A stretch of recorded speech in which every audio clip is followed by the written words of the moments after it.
Bismillah. Autrefois, dans un village de la brousse, vivait un vieil aveugle qui avait les testicules gros comme une grosse calebasse. Un matin, ses enfants le conduisent comme d'habitude sous le grand arbre derrière le village et partent à leurs occupations.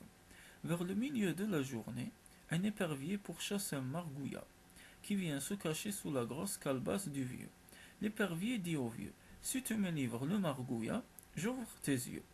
Le margouillat dit à son tour: Si tu me gardes, je vais soigner tes testicules et elles redeviendront normales. Notre vieux ne sait que faire. Il appelle au secours ses femmes et ses enfants. Commence alors une grande discussion entre eux. Les uns sont pour l'épervier, les autres pour le margouillat. Arrive le benjamin de la seconde femme qui dit à sa mère: Maman, il faut dire à papa de supplier l'épervier de lui donner un poussin à la place du margouillat. Et papa sera guéri des deux maux. La femme transmet la proposition à son mari. Il fait sa doléance à l'épervier, qui est tout content d'accepter, car il n'a jamais mangé de poule. On lui apporte un gros poussin, et de ses ailes, l'épervier frappe les yeux du vieux en passant et repassant à 3 reprises. Les yeux du vieux s'ouvrent, et la quatrième fois, l'épervier prend le poussin. C'est depuis ce jour que l'épervier attrape nos poussins.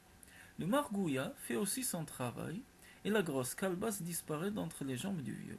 Depuis lors, notre vieux est guéri de ses maux.